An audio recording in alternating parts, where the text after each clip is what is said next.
Hello mga ka-service, ito na naman po ako. Magda-download na naman po ako. Mabablog naman po ako sa aming adventure dito sa Desert Safari sa bandang Dubai, Porteries, pabandang Fujairah.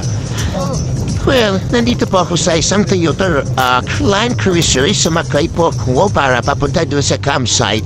At nandito habang pinabaybay namin, ito po aming experience sa sasakyan, sa loob ng sasakyan. Ang saya-saya at ang sakit sa ulo kasi mapabungko ka. Well, ito yung the way sa campsite. At ito naman, sumakay kami ng camel ride. Kasama ni Ate Grace. Hi to Ate Grace and to my sister Mayumi.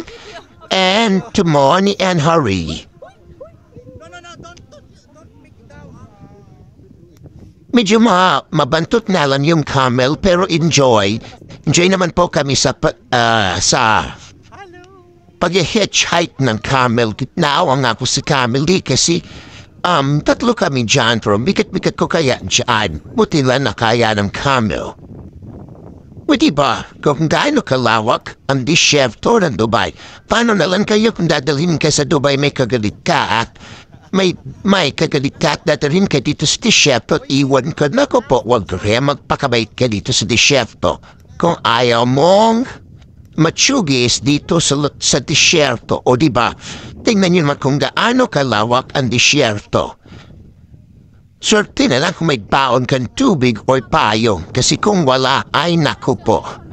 Talagang di uwi ka talaga. O di ba selfie muna kami? Nag-selfie din si Amel. O di ba? Naalala ko parang 40 dirham per ride ata yun or 20 bawat tao pag sasakay ka. O di ba? So, nagtitake picture muna kami. And then after that, medyo hindi kami nag-enjoy dyan kasi konti lang yung lakad ng camel. Pero at least na-experience ko din mag-desert safari dito sa UAE. O diba? Ang sarap-sarap ng buhay dyan before. Yan, hi kayo dyan. O diba? Maganda pa yung hair ko nitong time na to at medyo wala pa ako masyadong buhok. O diba? Medyo nakakatakot lang ang pagsakay at ang pagbaba nitong camel kasi mauna muna ang kanilang ulo bago ang kanilang paa. Kaya medyo nakakatakot kaya hold on tight ka talaga kasi kung ayaw mong matapon ay naku kailangan mong humawak na mabuti. O diba?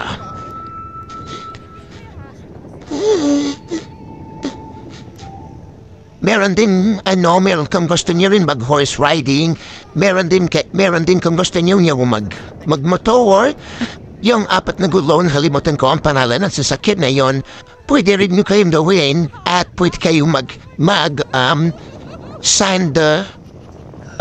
what they call this one, mag-slide sa sands. Utifa. Ang saya-saya kaya nito, kaya nakakamiss din. Parang gusto ko balikan ang safari. At saka gusto ko ma-experience yung mag-night camp sa disyerto. Excuse me po. Diba? Ang dami kayong tao dito. Ang binayad namin dito ay 75 dirhams ata. At tapos kasama na doon ang transpo, pati ang papunta sa camp at pati na rin ang foods. Pero after ito naman yung afternoon night. Nag-swatch kami ng mga dance dyan sa loob ng campsite. Yan naman yung taong sumasayo na may apoy. Nakatakot. Pasensya na po't medyo nanginginig ang aking kamay niyan kasi ang dami po nag-video. Kaya hindi ko alam kung sa phone ko pa to, luma ko pa kasi itong phone to kaya hindi masyadong meron siyang mga shadow effect ko. Pero kahit na kaya mo bang sumayaw na nakaganyan na may apoy sa iyong surroundings? Para hindi ko kaya yan. Pero ang saya-saya po kasi nag-enjoy po kami dyan. Super. Superb! So dito lamang po, marami pong salamat sa inyong panonood. Sana po i-like niyo po at mag-subscribe po kayo sa aking channel. Maraming pong salamat.